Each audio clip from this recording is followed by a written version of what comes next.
ফুলকপির পাকোড়া ভাজবো। তো ফুলকপিগুলো এইভাবে এই সাইজ করে কেটে নিয়েছি।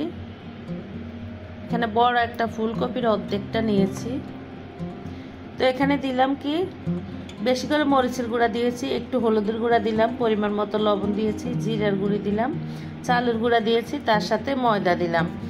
তো এই সব কিছু উপকরণ দিয়ে এখন অল্প একটু করে পানি দিব, দিয়ে এই সব কিছু একসাথে মিশিয়ে নিব। আসসালামু আলাইকুম, welcome back to my channel. কেমন আছেন সবাই? আশা করি যে যেখানে আছেন আমার প্রিয় ভাই বোন শুভাকাঙ্ক্ষী আপনারা সকলেই ভালো আছেন, সুস্থ আছেন। আলহামদুলিল্লাহ, আল্লাহ পাক যেমন রাখছেন আমিও ভালো আছি। ফুলকপির পাকোড়া ভাজা দিয়ে আমি আরও 2-3টা ভিডিও করেছি। তো যখন যেরকম মন চায় শর্টকাটে করা যায় আর কি, সেভাবেই করি।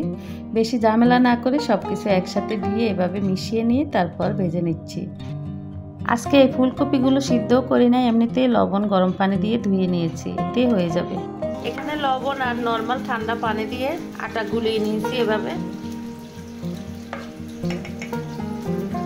এভাবে রুটিও বানানো যায়। তো রুটির মতো বানিয়ে তারপর আমি সবজি দিয়ে কিভাবে সুন্দর করে বিকেলে নাস্তা খাওয়া যায় সেটাই তৈরি করব। এখানে চুলায় ফ্রাই প্যান বসিয়ে দিয়েছি, হালকা তেল দিয়ে এভাবে ব্রাশ করে নিচ্ছি।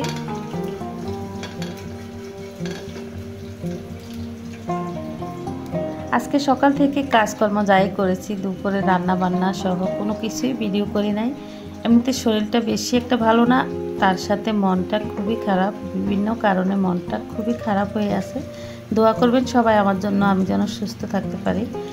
এত মন খারাপ, এত শরীর খারাপ নিয়ে আসলে কিভাবে বাঁচবো বুঝতেছি না। যাই হোক, উপর আল্লাহর কাছে ফানা চাইতেছি, আল্লাহ পাক সবই ঠিক করে দিবেন সময় মতো, এটাই বড় কথা। জীবনে আমি যাকে আমার নিজের থেকেও খুব বেশি বিশ্বাস করছি, সেই মানুষটাই আমাকে সব সময় ঠকায়। এটা আমি ভাবতে গেলে আমার খুব কষ্ট হয়, খুবই কষ্ট হয়। যাই হোক, সব কিছু ঠিক করার মালিক উপরালায় সব কিছু ঠিক করে দিবেন আশা করি।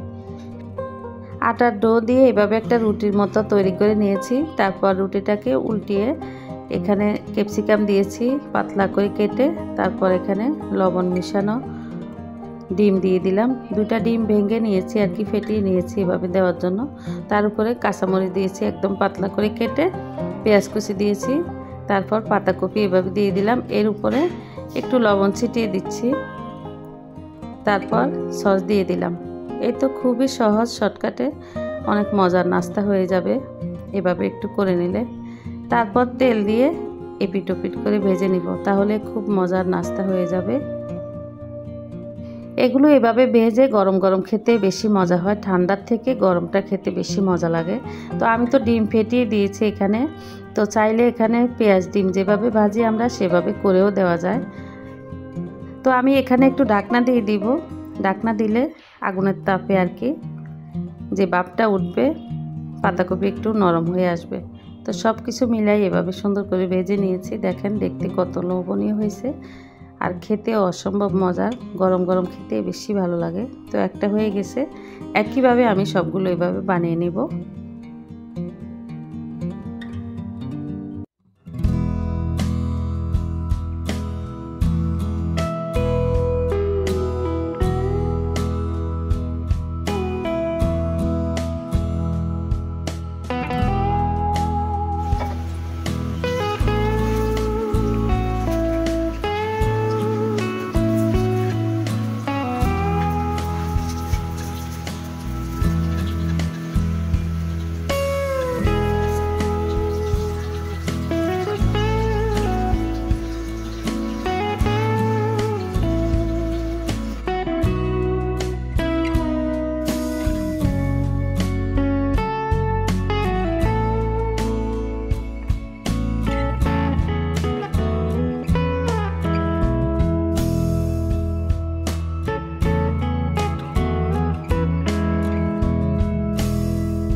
তো খুবই শর্টকাটে সন্ধ্যার নাস্তা রেডি করে ফেলছি। নাস্তা রেডি করে টেবিলে নিয়ে গেলাম।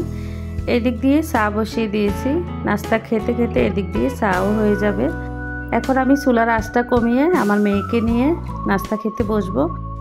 এই তো ভিডিওটি আজকের মতো এই পর্যন্তই। সবাই ভালো থাকবেন, সুস্থ থাকবেন, আমার জন্য দোয়া করবেন। আমিও সবার জন্য দোয়া করি। আল্লাহ হাফেজ, আসসালামু আলাইকুম।